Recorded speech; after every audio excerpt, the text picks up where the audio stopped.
White shirt, sorry. With all the content you do produce, how much of it gets rejected, and what are the most common reasons for that? How much of my content gets rejected? How much content do I reject? Yeah, you reject the video you can't share, or what are the main reasons for that? Is it the audience, or is it personal beliefs, or what?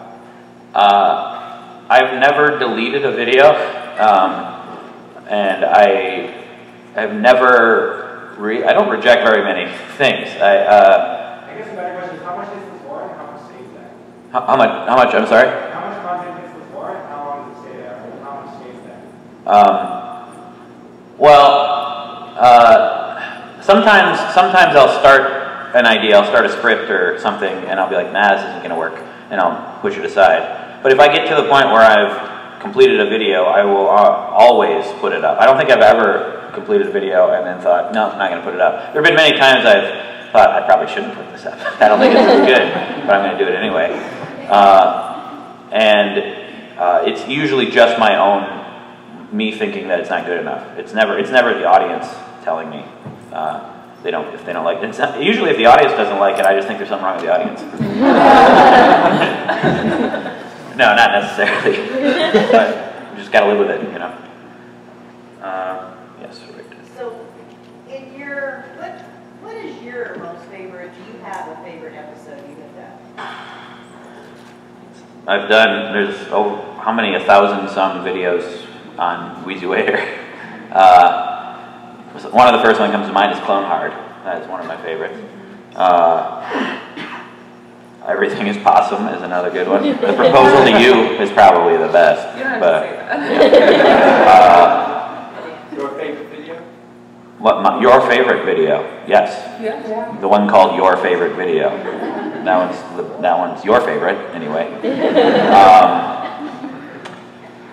I don't know. One of the recent ones that is one of my favorite. I like the Scream video that I just put up. 26 different ways to scream. I really like that one. I forgot the Snapchat screen. The Snapchat Scream. I did that on Snapchat. Yeah. Oh, yeah. I can't decide. Just can't do it. Oh boy, who do we go with? You decide. Okay, great shirt. Okay. Yep. Parents are here, Drew? Yep, my parents are here. What if anything did they do to sort of create an environment that produced, you know?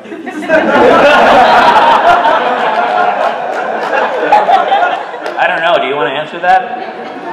Mom and Dad, do you want to come up here and answer that? No. They are very accepting and open-minded about whatever. They allowed me to just not pursue a career for a while. And Mary told me earlier that earlier today she was telling me about how when they were, I guess maybe like in high school or middle school, Craig and one of his friends, Marcus, were making a remake of, was it Braveheart? yeah. Okay, and she said that she came home and like their entire house was just like destroyed, and there was like ketchup everywhere. Blood, it was for blood. Yeah. And I think probably what fostered his creativity was providing him with the tools that, like at the time, probably like a VHS camera, and he edited in the camera. My friend Nathan Wells, who was in some older Wheezy Waiter videos, and I would do these sketches where we'd have this old camcorder. At the time it wasn't old, but set it up on something, and then we'd fight. We'd punch each other and stuff, and I'd have a little remote in my hand, and I'd punch, and then I'd hit stop the recording, and then he would put his head under his shirt, and then put a basketball where his head was, and then like hit record, and then go like that. We'd do that constantly. I'd chop his arms off, and he'd chop my arms and legs off, and we'd just edit in the camera. And then later it advanced to editing in with the two different VHSs, and they allowed me to mess around with the technology And destroy their house. But I also think that my dad's never a serious guy. He's joking all the time. Like he's just constantly telling jokes. So I thought that's just how people work. As the name is. Fine-tuned. Yeah. So I think that was part of like, they were going to YouTubers and... Yeah, it was new form digital. Yeah. So that's sort of pretty different from a lot of the content you do. And I guess I'd just be interested to hear you talk about that a little bit, like the process and like whether that's something you want to pursue. Mm-hmm. Also, when is Free Bagel Friday coming When is Free Bagel Friday coming back? I'm always, in the back of my head, I'm always like, when I should bring that back. And my old boss, I've emailed him a couple times thinking, we should get together and do some Free Bagel Friday stuff. And he's like, yeah, I'll do it, but then I get busy and we don't schedule the time. So it could still happen. As far as shooting fine-tuned, that's originally what I've always wanted to do, is be a filmmaker, and this was one step in that direction. But it also is kind of eye-opening how hard it is. It was about a 4-day shoot. We rented an Airbnb and we shot there.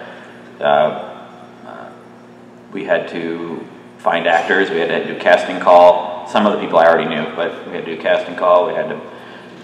It was just a long process. I enjoyed it, and I will do more. And there might be a possibility of fine-tuned becoming a series, actually, which was actually the original idea. There's a whole idea to make it a series,